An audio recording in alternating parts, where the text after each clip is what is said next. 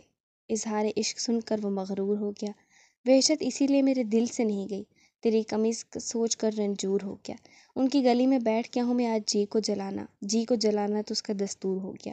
مجھے دیا تھا جو چاہت میں تحفتاً، ایک زخم دیکھا ابھی ناسور ہو گیا۔ وہ زکوان ہاؤس پہنچی تھی لیکن گاڑی میں بیٹھے ہوئے مسلسل اسے لگ رہا تھا جیسے کوئی اس کی جانب دیکھ رہا ہے، جیسے کوئی اس کا بہت گہرائی سے معائنہ کر رہا ہے۔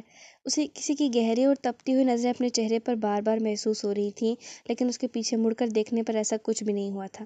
بظاہر سب کچھ ٹھیک تھا، اس لیے اس نے اپنا وہم سمجھ کر جھٹک دیا، مگر یہ بھول گئی کہ کبھی چیزوں کو وہم کے زمرے سے باہر آ کر دیکھنا بہتر ہوتا ہے۔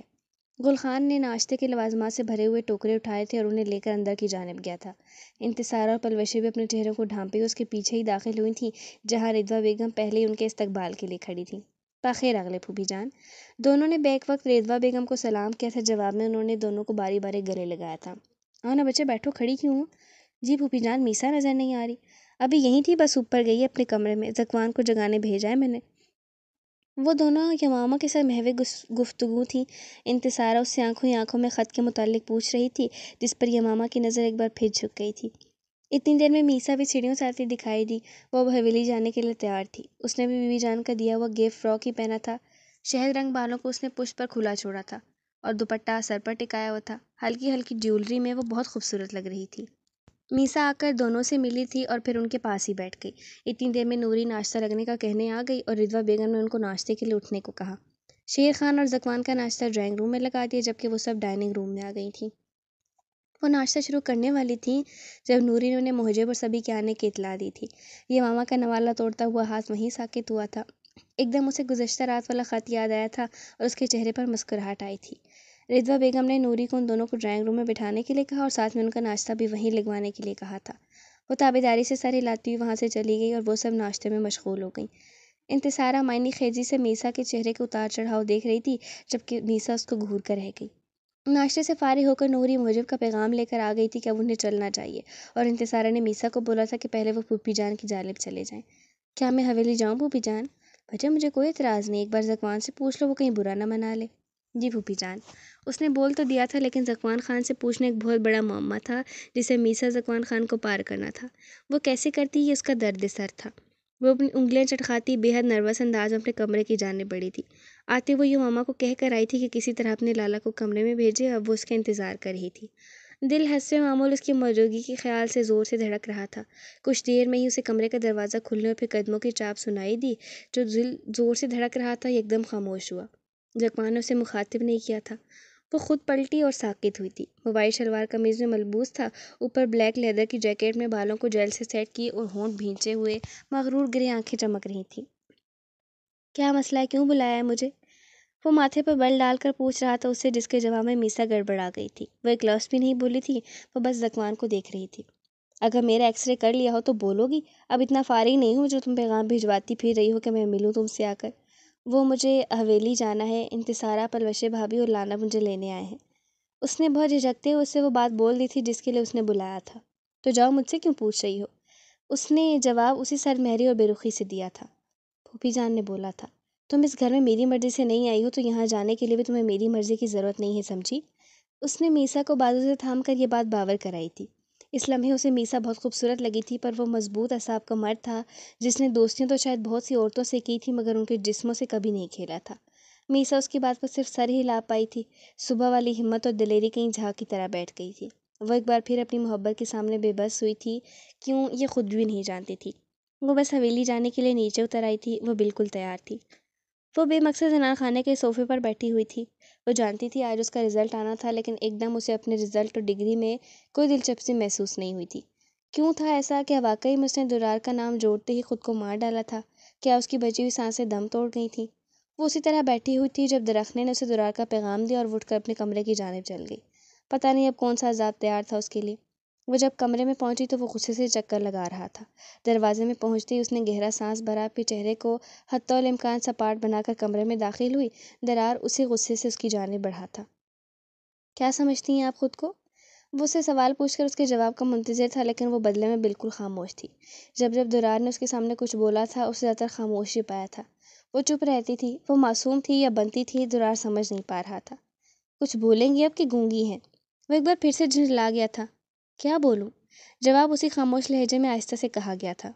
وہی جو میں نے پوچھا ہے ابھی، کہ کیا سمجھتی ہوں خود کو؟ درار حیران تھا اس کے ایسے بولنے پر، کیونکہ وہ عجیب سے لہجے میں بول رہی تھی۔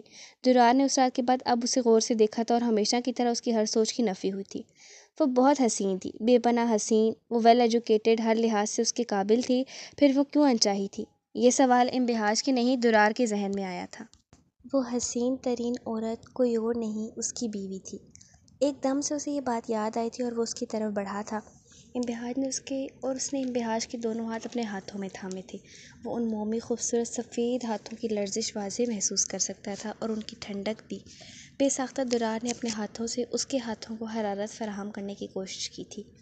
وہ زندگی میں پہلی بار کسی عورت کے بے پناہ نزدیک تھا، اور وہ کوئی اور نہیں، اس کی اپنی بیوی تھی۔ انبہاج کو درار کا لمس اپنے ہاتھوں پر محسوس ہو رہا تھا۔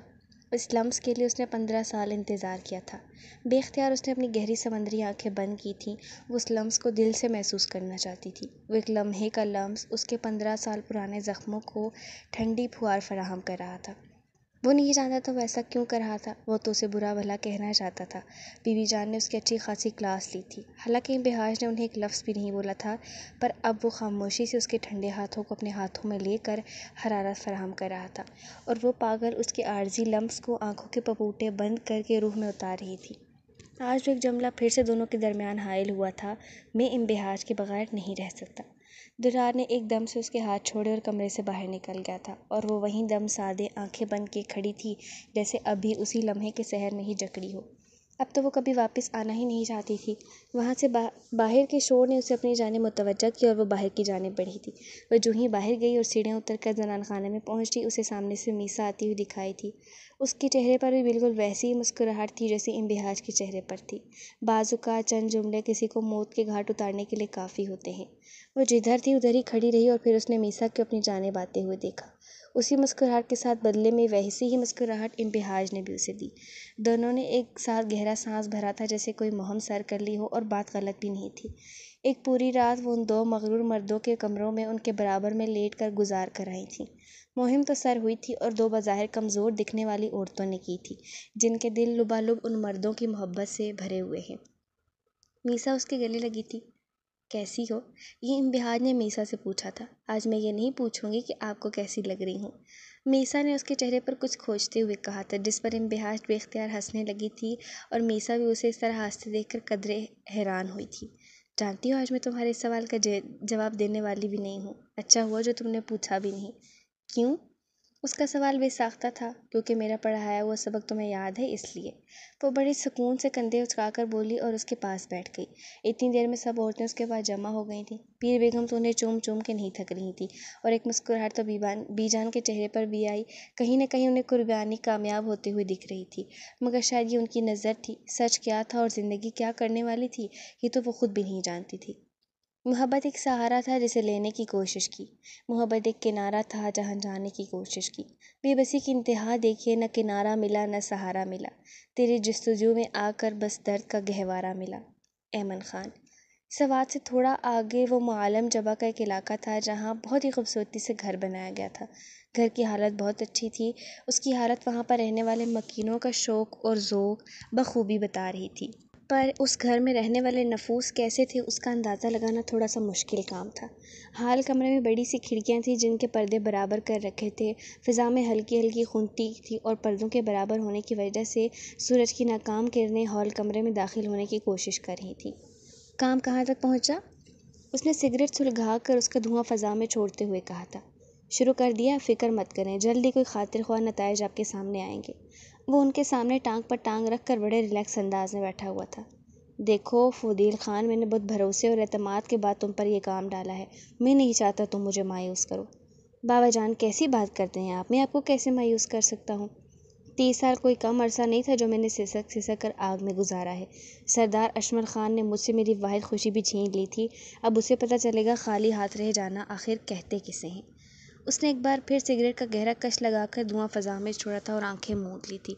فودیل خان نے اسی وقت باپ کا چہرہ دیکھا تھا جس کے نقوش اس نے کبھی پرسکون نہیں دیکھے تھے۔ اسے اپنے باپ سے بے تحاشا محبت تھی، اور وجہ اس کے باپ کا اسے تنہا پالنا تھا۔ جب وہ پیدا ہوا تھا اس کی ماں دنیا سے چل بسی تھی۔ اس کے بعد آج تک اس کا باپ اس کے لیے سب کچھ تھا۔ اس نے اپنے باپ سے اپنی زندگی کے ہر پہلو سے آگاہ کیا تھا، اور تقریباً 20 سال سے وہ بھی اس لمحے کا انتظار کر رہا تھا جب وہ باپ کے تنے ہوئے نقوش کو سکون میں دیکھے گا، اور وہ وقت زیادہ دور نہیں تھا۔ آج میسا کے آنے کی خوشی میں پیر بیگم نے اس کی پسند کی چیزیں بنائی تھیں۔ آج حویلی میں سب چہک رہے تھے، وہ بھی بہت خوش تھی۔ واپس گھر آ کر ایک رات حویلی سے باہر گزاری تھی تو اسے بے حد عجیب لگ رہا تھا، پر اب واپس آ کر ایک دم ایسا لگ رہا تھا جیسے وہ اپنی جگہ پر واپس آ گئی ہے۔ آج ارسل کی اسلام آباد واپسی تھی تو درار اسے بائی روڈ اسلام آباد چھوڑنے والا تھا۔ اس کے لاکھ منع کرنے کے باوجود درار نہیں مانا تھا۔ اس کا کہنا تھا کہ اسے ایک بزنس میٹنگ بھی اٹینڈ کرنی ہے جو کہ اسلام آباد میں منعقد ہوئی تھی۔ اس کے لیے اس نے ارسل سے بولا تھا کہ وہ اسے خود چھوڑ دے گا، بس اب اسے دارجی سے بات کرنی تھی۔ انتصارہ، میسا اور پلوشیں تینوں حویلی کے پچھلے لان میں بیٹھ کر شام کی چائے پی رہی تھیں، اور ساتھ میں ہلکی پھلکی گپ شپ بھی لگا رہی تھیں۔ آج اتنے دنوں بعد وہ اس طرح اکٹھی بیٹھی تھی۔ پھر بتاؤ میسا، کیسی رہی تمہاری رہا وہاں پھوپھی کے گھر پر؟ زکوان لالا کیسے رہے؟ یہ پوچھنے والی کوئی اور نہیں انتصارہ ہی تھی، جس سے ایسے ہی اوٹ پٹانگ سوال کی توقع کی جا سکتی تھی۔ اس کے اس طرح اچانک سوال کرنے پر میسا کا چائے کا سپ لیتا ہوا ہاتھ ایک دم رکا، اور چائے شاید اس کے گلے میں لگی تھی اور وہ کھانسنے لگ پڑی تھی۔ ارے کیا ہوا، تم ٹھیک ہو نا؟ امبہاج نے آگے بڑھ کر اس سے پوچھا تھا، جس پر اس نے سر ہلایا، پھر وہ سنبھل کر بولی تھی۔ ہاں بہت اچھا رہا پھوپھی جان، اور یہ ماما تو بہت اچھے ہیں، پھوپھا سے میرا سامنا نہیں ہوا زیادہ۔ اس نے سرسری سا جواب دیا تھا۔ اور زکوان لالا، وہ کیسے رہے تمہارے ساتھ؟ ایک بار پھر میسا کو زکوان کا سخت چہرہ یاد آیا تھا، وہ غصے سے گھوٹتی ہوئی آنکھیں بھی۔ وہ بھی ٹھیک ہی تھے۔ انتصارہ نے مزید کوئی سوال نہیں کیا، کیونکہ وہ امبہاج سے بس تھوڑے ہی فاصلے پر بیٹھی ہوئی تھی۔ وہ جانتی تھی اب کوئی حرکت تھی تو وہ ایک دو لگانے میں کوئی آر محسوس نہیں کرے گی، اس لیے اس نے اپنا منہ بند رکھنے میں ہی عافیت جانی۔ انتصارہ حویلی کی باقی لڑکیوں کی نسبت ذرا ہنسمکھ اور شرارتی طبیعت کی مالک تھی، برداشت کے معاملے میں ہمیشہ تھوڑی کچی، چھوٹی چھوٹی باتوں کو بڑا کر کے سر پر سوال کرنے والی۔ امبہاج ہمیشہ اللہ کا شکر ادا کرتی کہ انتصارہ کو جس سے محبت ہوئی وہ بھی اس سے اتنی محبت کرتا تھا، اس لیے وہ محبتوں کے معاملے میں کافی خوش نصیب بھی تھی۔ نہیں تو امبہاج کو خوف آتا تھا اس لمحے سے جب اس کی شادی بھی کسی ایسے ہی شخص سے کر دی جاتی، شاید وہ کوئی بہت سخت رد عمل کا اظہار کرتی، لیکن اللہ نے بہت بہتر فیصلہ کیا تھا۔ پلوشیں آج کچھ بجھی بجھی سی تھی، یا شاید میسا کو لگی۔ کیا بات ہے بھابھی، آج آپ فریش نہیں ہیں؟ ہاں بس میسا، پتہ نہیں کیا بات ہے، صبح سے ہی بہت چکر آ رہے ہیں۔ تو آپ نے لالا کو بتایا اپنی طبیعت کے بارے میں؟ نہیں، وہ آفس گئے ہوئے ہیں، ایسے ہی خواہ مخواہ پریشان ہو جائیں گے۔ پھر بھی آپ کو بتانا تو چاہیے تھا۔ آئیں گے تو بتا دوں گی۔ ٹھیک ہے، جلدی بتا دیجیے گا، یوں نہ ہو کہ طبیعت زیادہ خراب ہو جائے آپ کی۔ وہ اس بات میں سر ہلا کر گئی۔ وہ اٹھ کر جانے لگی جب ایک بار اور زور سے چکرائی اور واپس وہیں بیٹھ گئی۔ امبہاج، میسا اور انتصارہ اس کی طرف بڑھی اور اسے سہارا دے کر کھڑا کیا۔ آپ ٹھیک ہیں؟ پتہ نہیں کیا ہوا ایک دم۔ چل اندر چلتے ہیں۔ وہ اسے اندر کمرے میں لے گیا اور پھر پیر بیگم کو اس کی طبیعت کے بارے میں بتایا تھا۔ ایک پل کو تو وہ خوش ہوئی تھی، انہیں کسی خوشخبری کا گمان ہوا تھا، انہیں بس ادھام کے آنے کا انتظار تھا۔ شام کو ذکوان نے میسا کو حویلی سے واپس لانا تھا اور فی الحال اس کا کوئی موڈ نہیں تھا اسے واپس لانے کا۔ اسے اپنا آپ آزاد آزاد محسوس ہو رہا تھا۔ یہ بات بھی سچ تھی، اسے اپنے کمرے میں میسا چلتی پھرتی ہوئی نظر آ رہی تھی، سہمی ہوئی، کھلکھلاتی ہوئی۔ وہ کافی بار اپنا سر جھٹک چکا تھا۔ ذکوان! وہ لاؤنج میں ابھی آفس سے آ کر نیند دراز ہوا ہی تھا جب اسے رضویٰ بیگم کی آواز اپنے کانوں میں آئی۔ جی مورے۔ وہ ایک دم سیدھا ہو کر بیٹھا تھا۔ میسا کو واپس لے کر آؤ حویلی جا کر۔ رہنے دیں اسے، وہی ابھی کچھ دن سکون ہے گھر میں۔ وہ لاپرواہی سے اپنے فون پر کچھ ٹائپ کرنے میں مصروف تھا، ابھی تک اس کا یمامہ سے باقاعدہ سامنا نہیں ہوا تھا۔ مورے یمامہ کدھر ہے؟ وہ اپنے کمرے میں ہے۔ اسے بلائیں تو صحیح، کتنے دن ہوئے کہ میری اس سے بات نہیں ہوئی۔ اس سے بعد میں بات کر لینا، پہلے جا کر اپنی بیوی کو گھر لے کر آؤ۔ چھوڑیں اسے، ابھی دیکھوں گا بعد میں لانا ہے کہ نہیں، اسے فی الحال میں ذرا یمامہ سے بات کر لوں۔ رضویٰ بیگم کہتی رہ گئیں پر وہ اٹھ کر سیڑھیوں کی جانب بڑھ گیا۔ یمامہ کے کمرے کا دروازہ بند تھا، پتہ نہیں کیوں ذکوان کو کچھ برا ہونے کا احساس ہوا تھا۔ دروازہ نوک کر کے بجائے ایسے ہی دروازہ کھول کر اندر داخل ہوا۔ دیکھا تو یمامہ اپنے بستر پر کچھ کاغذ بکھیر کے نوٹس بنانے میں مصروف تھی۔ وہ چلتا ہوا اس کے بیڈ کی جانب آیا۔ یمامہ نے اس کی موجودگی محسوس کی پر ایک بار بھی سر اٹھا کر نہیں دیکھا۔ ذکوان اس کے پاس بیڈ پر بیٹھ گیا تھا۔ کہاں تھی تم اتنی دیر سے، نظر نہیں آئی؟ ادھر ہی۔ جواب بے حد مختصر تھا۔ کیا بات ہے، تم ناراض ہو مجھ سے؟ نہیں۔ جواب پھر مختصر آیا۔ اس نے سر اٹھا کر ایک بار بھی اپنے لالا کو نہیں دیکھا تھا۔ ذکوان کو ایک دم بہت ہی غلط ہونے کا احساس ہوا تھا۔ تم مجھ سے بات کیوں نہیں کر رہی؟ آگے سے مکمل خاموشی تھی۔ سوال ایک بار پھر دہرایا گیا۔ اب کی بار خاموشی تھی۔ ذکوان نے اس کے ہاتھ سے پین لے کر ایک طرف رکھا تھا۔ کیا بات ہے، میری گڑیا کا موڈ اتنا خراب کیوں ہے؟ ادھر میری طرف دیکھو، مجھ سے بات کیوں نہیں کر رہی ہو تم؟ کیونکہ بات ان سے کی جاتی ہے جو بات کرنے کے قابل ہوتے ہیں، یہ ماما نے توش لہجے میں جواب دیا تھا۔ تم اس طرح کیوں بات کر رہی ہو مجھ سے؟ کیونکہ آپ اسی لائق ہیں۔ اس نے اپنی چیزیں سمیٹی اور تیزی سے باہر نکل گئی اور ذکوان حق تک وہاں بیٹھا رہ گیا۔ وہ اس کا اس طرح کرنا سمجھ نہیں پا رہا تھا۔ حویلی میں ادھام کے آتے اسے پلوشے کی خراب طبیعت کے بارے میں بتایا گیا، وہ بھی کافی پریشان ہو گیا تھا۔ فوری طور پر ایک لیڈی ڈاکٹر کو بلوایا گیا، جو خبر اس نے دی وہ سب کو پاگل کرنے کے لیے کافی تھی۔ شادی کے 5 سال بعد پلوشے خوشخبری سنانے والی تھی، اور جب یہ خبر داجی تک پہنچی تو وہ خوشی سے پھولے نہ سمائے۔ فوری سے پہلے پلوشے کا صدقہ اتارا گیا اور قبیلے کے بہت سے غریب لوگوں میں کپڑے اور بہت سی چیزیں بانٹی گئی۔ وہ اللہ کی رحمت سے مایوس نہیں ہوئے، بس انہیں صحیح وقت کا انتظار تھا، اور وہ صحیح وقت آ چکا تھا۔ سب خواتین پلوشے کے کمرے میں جمع تھی۔ ادھام کے آتے ہی سب باہر نکل گئے۔ اب کمرے میں پلوشے اور ادھام اکیلے تھے۔ ادھام پلوشے کی طرف دیکھ کر مسکرایا تھا۔ پلوشے ریڈ کلر کے فراک میں ملبوس تھی۔ ساتھ ہی خوشی سے اس کا چہرہ دمک رہا تھا۔ وہ اس کے پاس بیٹھا اور اس کے دونوں ہاتھ تھامے تھے۔ میں نے کہا تھا نا تم سے کہ اللہ کی رحمت سے کبھی مایوس مت ہونا۔ دیکھو آج اللہ نے صبر کا کتنا بڑا پھل دیا ہے۔ صرف آپ کی وجہ سے ہوا، ورنہ میں تو کب کی ہمت ہار چکی ہوتی۔ شکریہ تمہارا بہت کہ تم نے مجھے اتنی بڑی خوشی دی ہے۔ پلوشے ایک بار پھر مسکرائی۔ اچھا میں چینج کر کے آتا ہوں، تم آرام کرو۔ ادھام نے پلوشے کا ماتھا پیار سے چوما تھا اور اس کا سر تھپک کر خود واش روم میں چلا گیا۔ پلوشے جتنا اللہ کا شکر ادا کرتی کم تھا۔ اللہ نے اس کی زندگی کی سب سے بڑی محرومی کو دور کیا تھا۔ درار نے رات ارسل کے ساتھ نکلنا تھا۔ وہ کمرے میں وارڈروب کھول کر اپنے کمرے ڈھونڈنے میں مصروف تھا۔ جب بہاج اندر داخل ہوئے دھک سے رہ گئی۔ پورا بیڈ کپڑوں سے بھرا ہوا تھا اور درار ابھی بھی الماری میں گھسا ہوا تھا۔ یہ کیا ہے سب، اور کیا ڈھونڈ رہے ہیں آپ؟ بہاج نے پریشان ہو کر درار سے پوچھا، جو پریشانی سے بیڈ پر بیٹھ گیا تھا۔ مجھے وائٹ شرٹ نہیں مل رہی، پتہ نہیں اس درخت نے کہاں رکھی ہے۔ اس وقت وہ انتہائی معصوم لگ رہا تھا۔ بہاج کو وہ بہت پیارا لگا تھا۔ اس نے اس کی جھنجھلائی ہوئی شکل دیکھ کر بڑی مشکل سے اپنی ہنسی روکی ہوئی تھی۔ اس وقت بالکل وہ سب بھولا ہوا تھا۔ اچھا میں ڈھونڈ دیتی ہوں۔ تمہیں کیسے پتہ چلے گا کہاں رکھی ہے اس نے؟ پتہ چل جائے گا، آپ پیچھے ہٹیں یہاں سے۔ وہ اسے پیچھے کر کے خود وارڈروب کی طرف آ رہی تھی اور درار بھی وہی کھڑا تھا، بس پیچھے ہونے ہی والا تھا جب ان دونوں کی زوردار ٹکر ہوئی۔ بہاج کا ناک سیدھا درار کے سینے سے لگا تھا اور وہ بری طرح آنکھیں بند کیے اپنا ناک پکڑے ہوئے تھی۔ درار جو جھنجلا کر اسے کچھ بولنے ہی والا تھا، اس کی سرخ ہوتی ہوئی ناک کو دیکھ کر رک گیا۔ اس کی آنکھیں بند تھیں اور اس نے ایک ہاتھ سے اپنی ناک پکڑی ہوئی تھی۔ لگتا ہے زیادہ زور سے لگ گئی ہے اسے، وہ خود سے کہہ رہا تھا، کیونکہ وہ اس کی آنکھوں سے نکلنے والا پانی دیکھ چکا تھا۔ آئی ایم سوری، تمہیں زیادہ تو نہیں لگی؟ نہیں میں ٹھیک ہوں، آپ ہٹیں، میں شرٹ ڈھونڈ دیتی ہوں۔ درار بیڈ پر جا کر بیٹھ کے اور بہاج نے وارڈروب میں سے اس کی شرٹ تلاش کرنا شروع کر دی۔ وہ صبح والے گرین فراک میں ہی تھی۔ درار نے غور سے اس کا جائزہ لینا شروع کیا۔ اس وقت گرین دوپٹہ سر کے بجائے شانوں پر تھا۔ سنہری زلفیں ایک پونی کی صورت میں باندھ رکھی تھی، جس میں سے کچھ بال نکل کر اس کے چہرے پر جھول رہے تھے۔ درار کی طرف اس کی پشت تھی اور درار کو اس کے بال بہت پسند تھے۔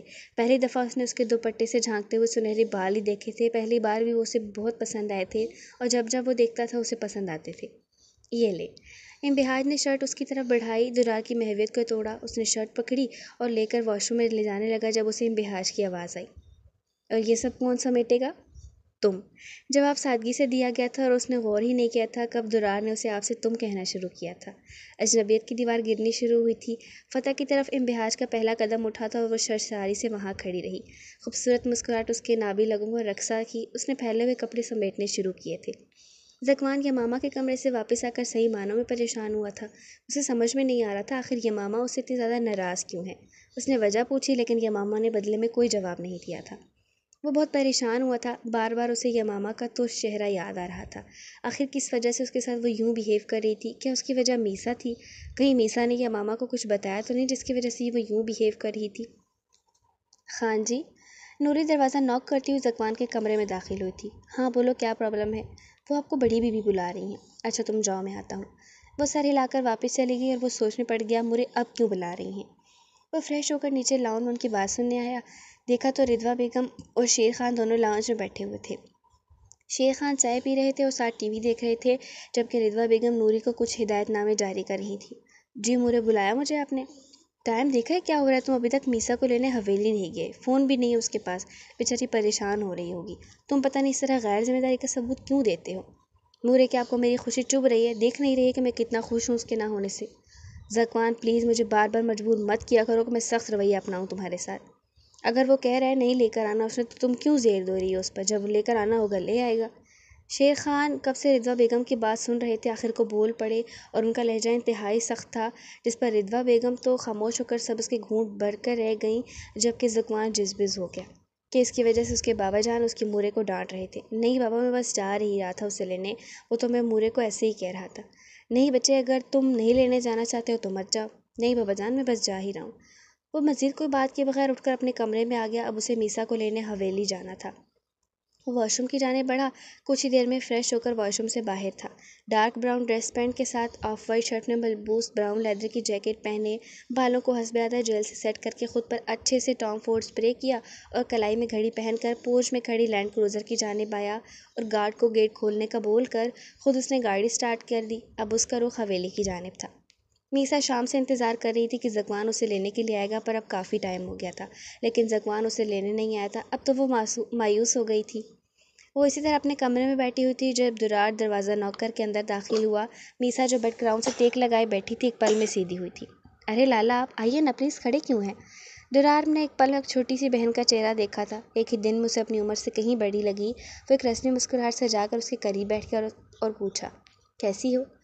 میں تو صحیح ہوں، آپ کو اب خیال آ رہا ہے کہ بہن کا پتہ ہی کر لوں کہ کیسی ہے وہ مصنوعی غصے سے مسکرا کر کہہ رہی تھی، جس پر وہ بے ساختہ مسکرا گیا۔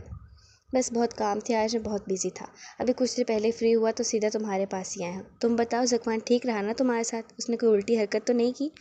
وہ اب سنجیدگی سے اسے صرف سار کر رہا تھا، جس پر بے اختیار میسا کو اس پر پیار آیا۔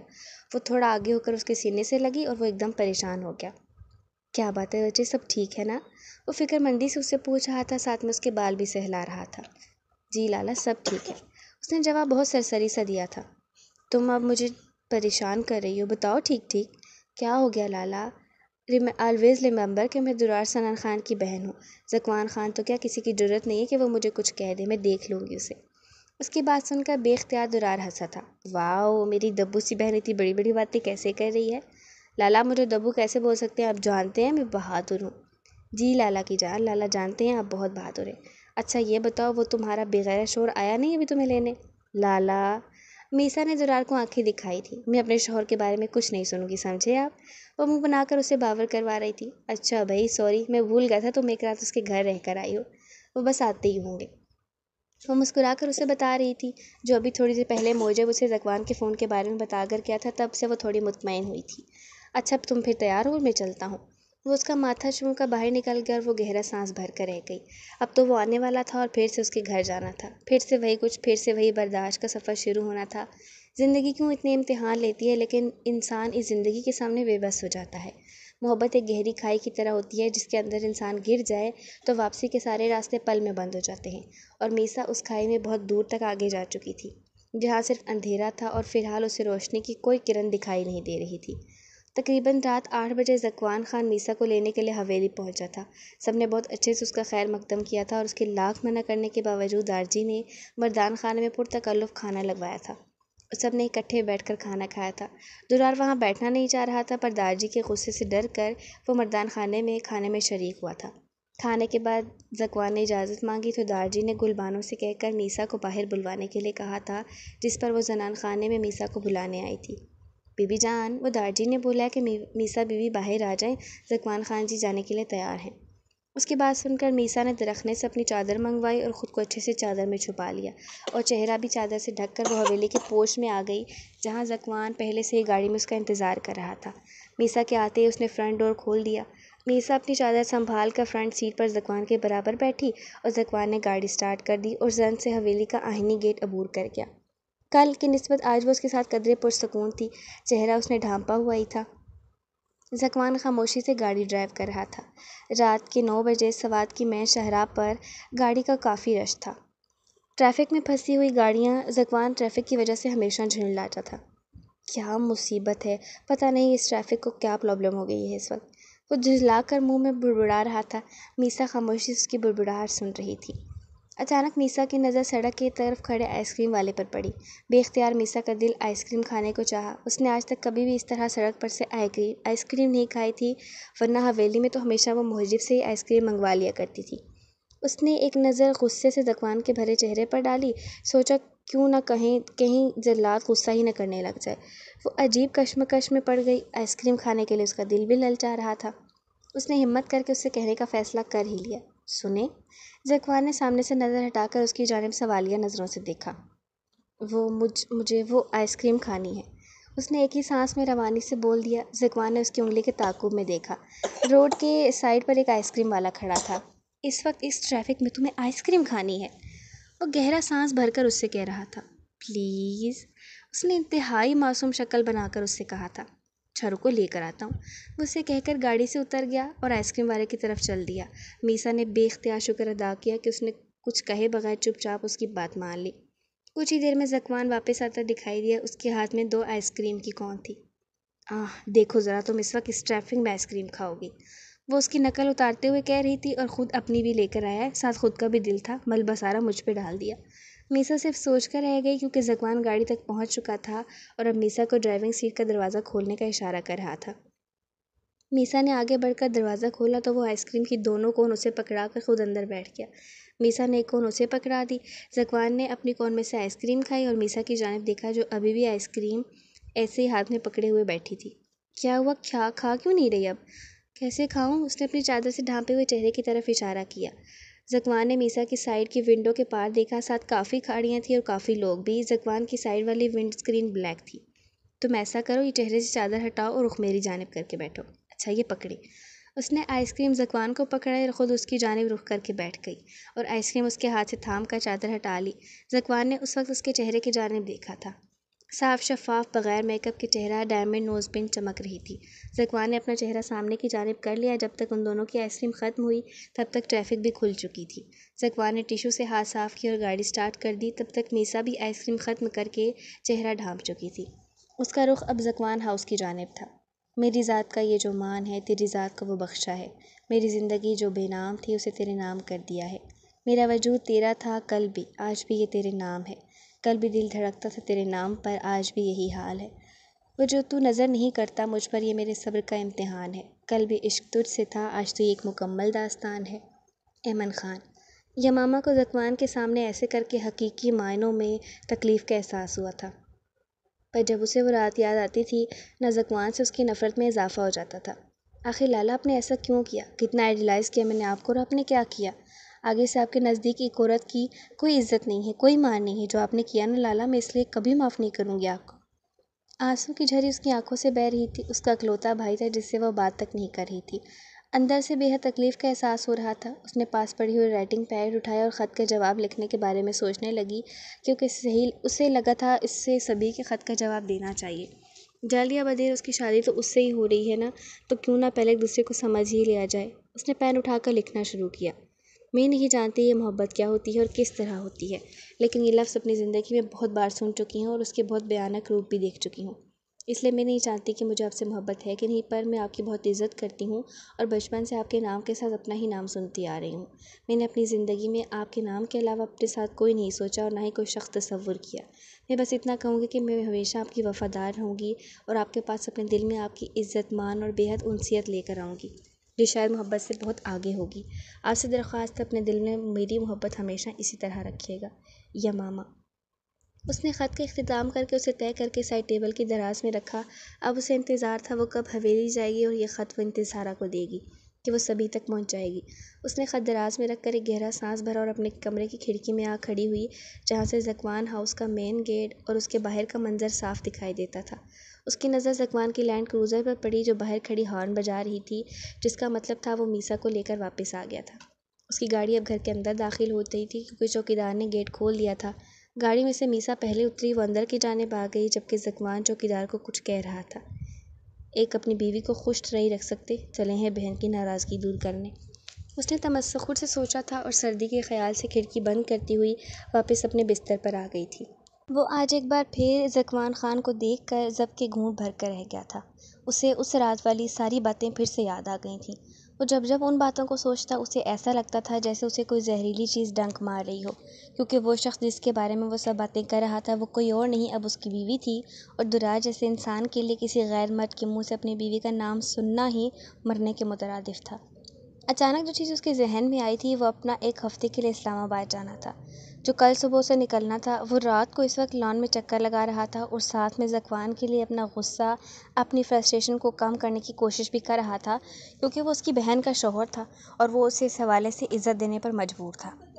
میں امبہاج کو یہاں اپنی غیر موجودگی میں اکیلے حویلی نہیں چھوڑوں گا، یہ پہلا خیال تھا جو اسے آیا تھا۔ وہ نہیں جانتا تھا کہ وہ ایسا کیوں سوچ رہا ہے۔ کیا اسے امبہاج پر بھروسہ نہیں تھا؟ بالکل اسے اس پر بھروسہ نہیں تھا، تبھی تو وہ اسے اپنے پاس اپنے ساتھ لے کر جانا چاہتا تھا۔ وہ اس وقت انتہا پر جا کر سوچ رہا تھا یہ جانے بغیر کہ اعتبار اور بھروسہ ایک رشتے کے لیے کتنا ضروری ہوتا ہے، چاہے وہ رشتہ انچاہا ہی کیوں نہ ہو۔ وہ اسے ساتھ لے جانے والے فیصلے پر پہنچ گیا تھا، پر جو مسئلہ اسے درپیش تھا وہ یہ تھا کہ دارجی سے کس طرح بات کرے، کیونکہ انہوں نے ہرگز بھی اسے ساتھ لے کر جانے کی رضامندی کا اظہار نہیں کرنا تھا۔ پر میں اسے یہاں چھوڑ کر نہیں جا سکتا، چاہے کچھ بھی ہو جائے، میں اسے ساتھ لے کر ہی جاؤں گا۔ اس نے اپنی رسٹ واچ پر وقت دیکھا جو رات کے 10 بجا رہی تھی۔ وہ جانتا تھا دارجی اس وقت عشاء کی نماز سے فارغ ہوئے ہوں گے اور اپنے بستر پر آرام کی غرض سے بیٹھے ہوں گے۔ وہ کمرے میں جانے کے بجائے پہلے سیدھا اپنے بابا جان کے پاس آیا تھا جو کہ ابھی مردان خانے میں ہی بیٹھے ہوں گے۔ وہ جانتا تھا، اس لیے سیدھا ادھر آیا۔ پہلے اسے اس سلسلے میں بابا جان سے بات کرنی تھی اور پھر ان کے مشورے پر عمل کرنا تھا اسے۔ امبہاج ابھی عشاء کی نماز سے فارغ ہوئی تھی۔ دوپٹہ اس نے ابھی بھی نماز کی طرز کا ہی باندھ رکھا تھا۔ اس نے گھڑی کی جانب دیکھا جو 10:15 بجا رہی تھی۔ ابھی تک درار کمرے میں نہیں آیا تھا۔ وہ سوچ رہی تھی کہ پتہ نہیں کیا بات ہے جو ابھی تک آیا نہیں ہے۔ سوچ ہی رہی تھی جب کمرے کا دروازہ نوک ہوا اور انتصارہ اندر آنے کی اجازت مانگ رہی تھی۔ آ جاؤ انتصارہ، اس نے انتصارہ کو اندر آنے کی اجازت دی تھی۔ کیا بات ہے، تم اس وقت یہاں پر؟ خیریت ہے نا سب؟ وہ پریشانی سے اس سے کہہ رہی تھی۔ بی بی، انتصارہ کی آنکھوں میں آنسو تھے۔ کیا بات ہے میری جان، ایسے رو کیوں رہی ہو تم؟ پتہ نہیں بی بی، بس میرا دل بہت گھبرا رہا ہے۔ اچھا چلو اپنے کمرے میں وہیں پر بات کرتے ہیں، یہاں درار کسی بھی وقت آتے ہوں گے۔ وہ سر ہلاتے ہوئی باہر نکل گئی اور امبہاج بھی گہرا سانس بھر کر اس کے پیچھے ہی چلی آئی۔ کمرے میں پہنچ کر انتصارہ نے اور زور سے رونا شروع کر دیا۔ امبہاج تو خاصی پریشان ہو گئی تھی اس کے رونے سے۔ اب تم مجھے پریشان کر رہی ہو، کیوں رو رہی ہو؟ میرا دل بہت گھبرا رہا ہے، مجھے بہت ڈر لگ رہا ہے۔ اس بات کا ڈر لگ رہا ہے؟ آخر ہوا کیا ہے؟ بیبی مجھے ایسا لگ رہا ہے جیسے ہر وقت کوئی مجھ پر نظر رکھے ہوئے ہے، کوئی مجھے دیکھ رہا ہے۔ تم پاگل ہو گئی ہو کیا انتصارہ؟ اس حویلی میں جس میں ہم رہتے ہیں نا، یہاں کوئی بھی نہیں آ سکتا، تو نظر رکھنا تو بہت دور کی بات ہے، تم زیادہ مت سوچو۔ نہیں بی بی، آج صبح جب ہم میسا کو لینے گئے تھے نا، تب بھی مجھے ایسا محسوس ہو رہا تھا جیسے کوئی مجھے دیکھ رہا ہے۔ کسی کی نگاہوں کی تپش مجھے اپنے چہرے پر محسوس ہو رہی تھی۔ کوئی نہیں ہے، یہ صرف تمہارا وہم ہے، تم زیادہ مت سوچو۔ کسی اور سے تو تم نے بات نہیں کی نا اس ٹاپک پر؟ نہیں بی بی، سب سے پہلے آپ کو ہی بتایا ہے۔ تم فکر مت کرو، کچھ نہیں ہے، ایسے ہی لگ رہا ہے تمہیں۔ انتصارہ لیٹ چکی تھی اور امبہاج اس کے بالوں میں انگلیاں چلا رہی تھی، پر خود بھی اس کی باتوں سے کافی حد تک پریشان ہو گئی تھی، کیونکہ انتصارہ بہت کم کبھی ایسی بات کرتی تھی، اور اگر اب وہ ایسا کچھ کہہ رہی تھی تو ضرور کوئی بات ہوگی، پر کیا، یہ امبہاج سمجھ نہیں پا رہی تھی۔ وہ اس کے پاس کافی دیر بیٹھی رہی، حتیٰ کہ بیک گراؤنڈ سے ٹیک لگائے اس کی اپنی آنکھ بھی لگ گئی۔ بابا جان، میں امبہاج کو اسلام آباد اپنے ساتھ لے کر جانا چاہتا ہوں۔ وہ جو کسی کتاب کا مطالعہ کرنے میں مصروف تھے، اس کی بات پر ایک دم چونک گئے، کیونکہ اس نے آتے سار بغیر کسی تمہید کے یہی بات کہی تھی۔ کیوں بچے، جبکہ تم جانتے ہو دارجی سے بات کی اجازت نہیں دیں گے تمہیں؟ جانتا ہوں بابا جان، اسی لیے آپ کے پاس آیا ہوں، آپ پلیز دارجی سے بات کریں۔ لیکن وہ یہ بات نہیں مانیں گے۔ انہوں نے اب کتاب بند کر دی اور پوری طرح اس کی طرف متوجہ ہو چکے تھے۔ تمہارا دماغ خراب ہو گیا ہے؟ جب تم یہ جانتے ہو کہ دارجی نہیں مانیں گے تو فضول میں باز پرس کا کوئی فائدہ نہیں ہے۔ پھر تم نے جہاں جانا ہے جاؤ، حویلی کی عورتوں کا کوئی تک نہیں ہے ساتھ جانے کا۔ دیکھیں بابا جان، وہ میری بیوی ہے اور اگر میں اسے کہیں لے کر جانا چاہتا ہوں تو اس میں دارجی یا آپ سب لوگوں کو کیا اعتراض ہے؟ دیکھو بچے، اعتراض کی بات نہیں ہے، بات اصول کی ہے۔ آج تک ہمارے خاندان میں اس طرح سے عورتیں اکیلے شوہروں کے ساتھ باہر نہیں گئی ہیں۔ نہیں گئی نا تو اب جائیں گی؟ حد ہے، ہر بات پر خاندان اور اس کی روایات بیچ میں آ جاتی ہیں۔ یہ نہیں کیا تو وہ نہیں کیا، میں تنگ آ چکا ہوں اس گھٹن زدہ ماحول سے۔ وہ شدید جھنجلا کر غصے میں اپنے بابا جان سے یہ سب کچھ کہہ رہا تھا کیونکہ اسے صحیح معنوں میں غصہ آیا تھا۔ صبح میں نے نکلنا ہے اور میں اسے اپنے ساتھ لے کر جاؤں گا۔ اس وقت میں دارجی کو بے آرام نہیں کرنا چاہتا، بہتر ہے آپ صبح خود انہیں یہ بات بتا دیں۔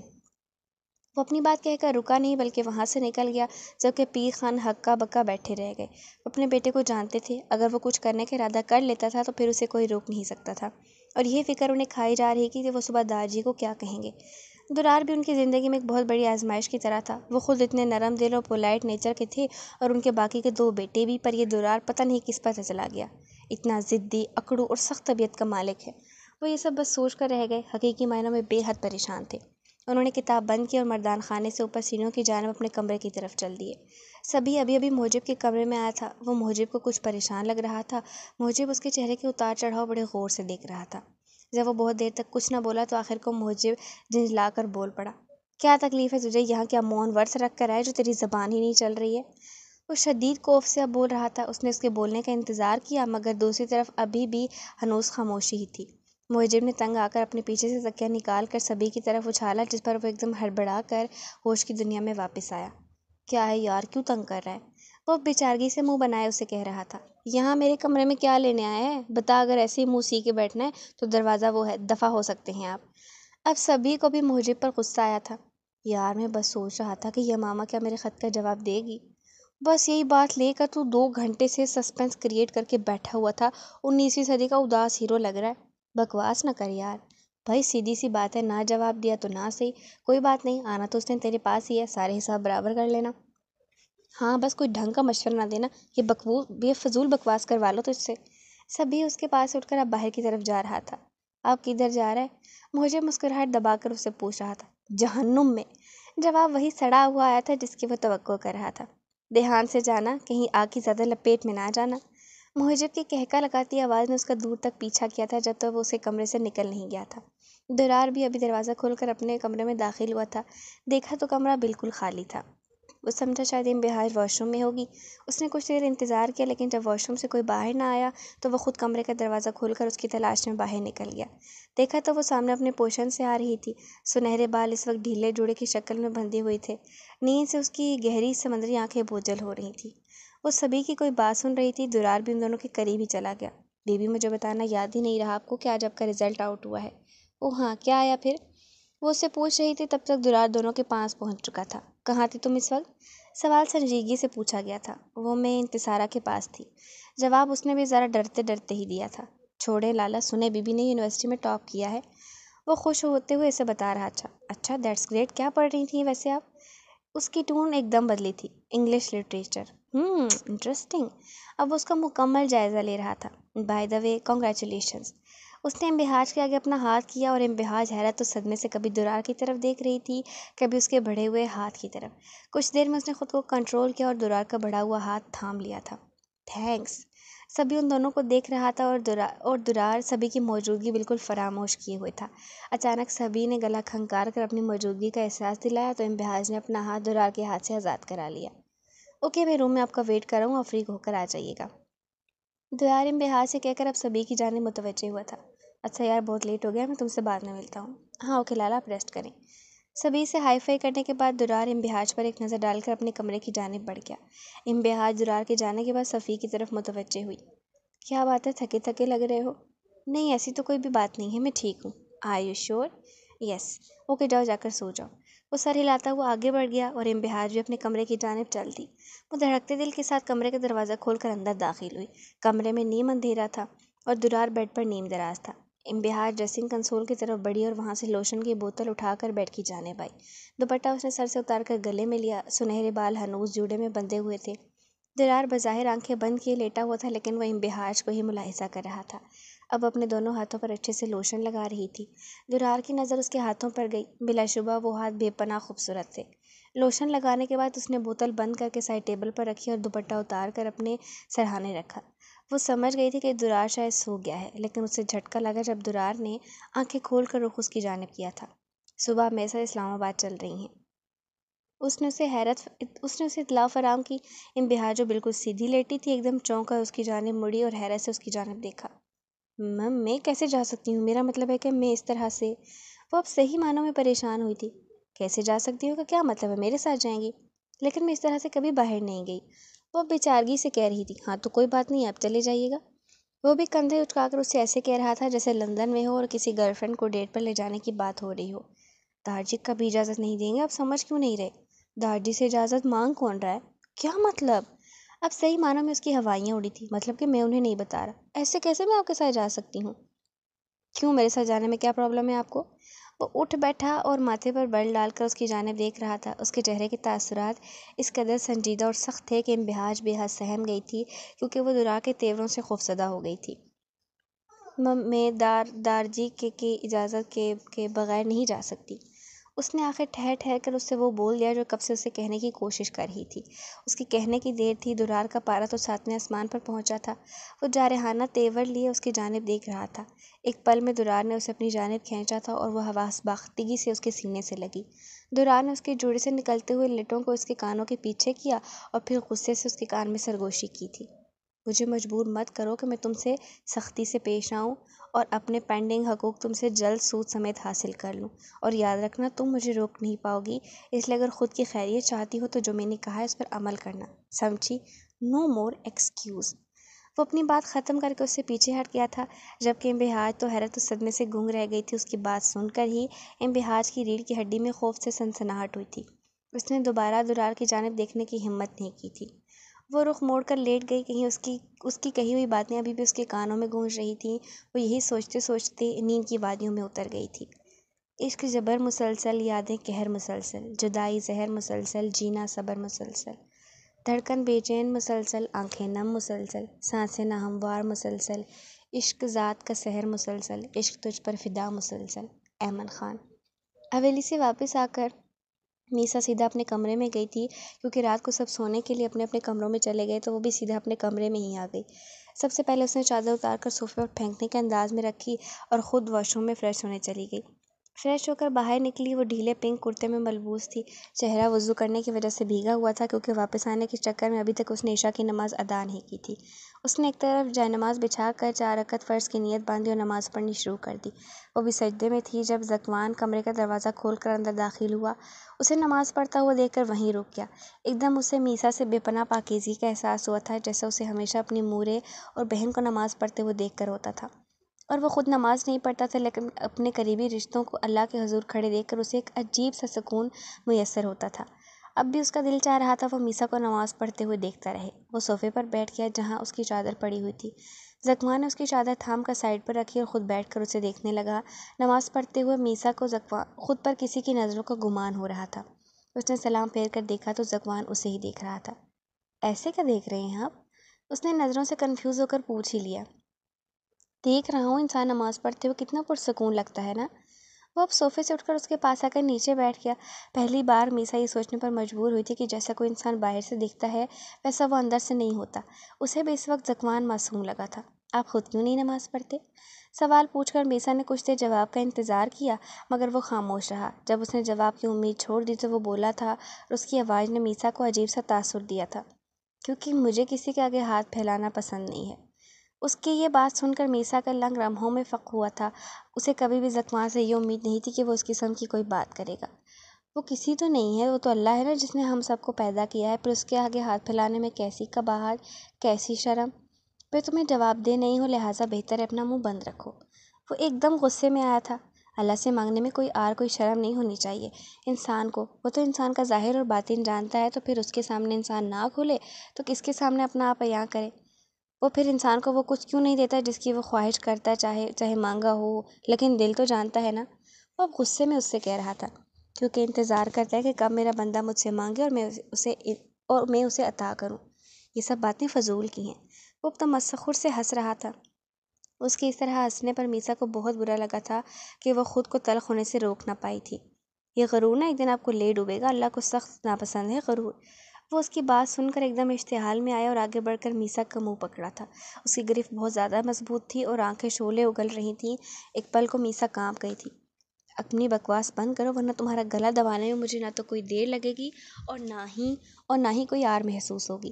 اس نے کہہ کر ایک جھٹکے سے اس کا منہ چھوڑا تھا۔ میسا کو شدید تکلیف کا احساس ہوا تھا۔ اس نے تکلیف سے آنکھیں میچی ہوئی تھیں۔ وہ کچھ دیر پہلے والا ذکوان ایک دم فراموش کر چکی تھی۔ اسے تو اپنے سامنے پھر سے وہی جلاد نظر آ رہا تھا جو کبھی مسکراتا نہیں تھا۔ وہ اسے چھوڑ کر واش روم میں بند ہو گیا اور میسا نہ چاہنے کے باوجود اپنے آنسو روک نہ پائی۔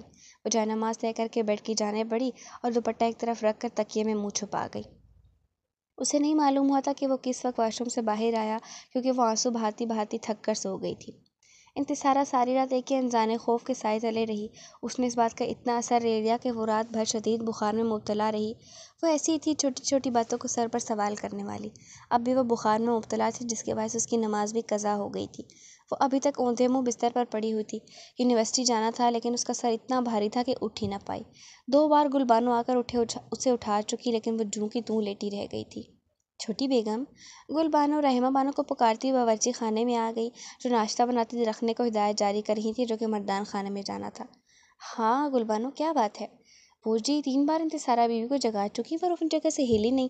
آپ خود دیکھیں انہیں۔ اچھا، پہلے تو کبھی نہیں ہوا۔ تم مردان خانے میں ناشتہ بھیجواؤ، میں دیکھتی ہوں انتصارہ کو۔ عجیب لڑکی ہے، یونیورسٹی بھی جانا ہے اسے۔ جی اچھا ٹھیک ہے۔ وہ اس سے کہہ کر خود زنان خانے سے ہو کر سیڑھیاں چڑھ کر پوشن میں آ گئیں اور کمرے کا دروازہ کھول کر آئیں تو کمرے میں نیم اندھیرا تھا اور انتصارہ دنیا و معافیہ سے بے خبر بستر پر لیٹی ہوئی تھی۔ رحمہ بانو آگے بڑھی اور انہوں نے آواز دی، انتصارہ میرے بچے اٹھو، جاؤ، یونیورسٹی نہیں جانا؟ وہ اسے اٹھانے کے ساتھ اس کے کمرے میں بکھری چیزیں بھی ساتھ ساتھ سمیٹنے لگی۔ جب اسے ان کی بات کا کوئی جواب نہ دیا تو آگے بڑھ کر انہوں نے ہلایا، پر جیسے اسے چھوا ایسا لگا جیسے کوئی جلتا انگارہ چھو لیا ہو۔ اور میرے اللہ، اسے تو بہت تیز بخار ہے۔ انہوں نے اب کی بار اس کا ماتھا چھوا تھا۔ درخنے۔ جی چھوٹی بی بی۔ وہ بھی تقریباً بھاگتی ہوئی ان کے پاس آئی تھی۔ انتصارہ بی بی کو بہت تیز بخار ہے، برف کا ٹھنڈا پانی لے کر آؤ اور ساتھ میں پٹیاں بھی۔ وہ سر ہلاتی ہوئی پلٹ کر باہر نکل گئی اور وہ واپس انتصارہ کی طرف متوجہ ہوئی۔ انتصارہ میرے بچے اٹھو نا۔ انہوں نے اپنے ہاتھوں سے اسے گال تھپتھپائے لیکن کوئی فائدہ نہ ہوا۔ اتنی دیر میں درخنے پانی اور پٹیاں لے کر آ گئی۔ انہوں نے پانی کے باؤل میں سے کچھ چھینٹے اس کے منہ پر مارے۔ سردی بہت تھی اور پانی بھی برف کا تھا، ان کے اپنے ہاتھ بھی شل ہو گئے تھے۔ پانی! آخر کو انتصارہ تھوڑی ہوش کی دنیا میں آئی اور اس نے اٹک اٹک کر پانی مانگا تھا۔ ہاں میں ابھی دیتی ہوں۔ انہوں نے سائڈ ٹیبل پر پڑے ہوئے پانی کی جگ میں سے پانی کا گلاس انڈیل کر اس کی جانب بڑھایا تھا۔ اس نے مشکل سے 2-3 گھونٹ بھرے۔ رحمہ بانو نے درخنے کو کچھ کھانے کے لیے لانے کے کہا۔ وہ باہر کی جانب گئی تو بی بی جان اور پیر بیگم بھی پریشانی سے اندر آئی۔ چھوٹی بیگم، کیا ہوا انتصارہ کو؟ پتہ نہیں بی بی جان، رات تو اچھی خاصی تھی، اب صبح ہی بخار میں پھنک رہی ہے۔ وہ بھی حقیقتاً پریشان تھی اور وہ دونوں بھی پریشانی سے اس کے پاس ہی بیٹھ گئیں۔ انتصارہ پھر سے آنکھیں موند چکی تھی اور رحمہ بانو اس کی ٹھنڈے پانی سے پٹیاں کر رہی تھیں۔ تب تک درخنے بھی اس کے لیے کھانے کے لیے کچھ لے آئی۔ اٹھو بچے، تھوڑا سا کھا لو، پھر دوائی بھی لینی ہے تمہیں، بی بی جان نے پیار سے اس کے بال سے ہلاتے ہوئے بولا تھا اور پھر پیر بیگم نے اسے سہارا دے کر اٹھایا تھا۔ وہ ابھی بھی خوف کے زیر اثر تھی پر وہ یہ بات کسی سے کرنے کی ہمت نہ کر پائی تھی۔ درخنے، جاؤ تم بی بی سے کہہ کر کوئی بخار کی دوا لے آؤ۔ وہ سر ہلاتی ہوئی کمرے سے باہر نکل گئی جبکہ رحمہ بانو اسے سوپ چمچ سے بھر کر پلانے لگی۔ ایک ہی رات میں وہ برسوں کی بیمار لگ رہی تھی۔ سوپ پلانے کے بعد اسے رحمہ بانو نے دوائی کھلائی اور آرام کرنے کا کہہ کر خود وہ تینوں کمرے سے نکل گئی۔ اس کی حالت سے وہ واقعی پریشان ہو گئی تھیں۔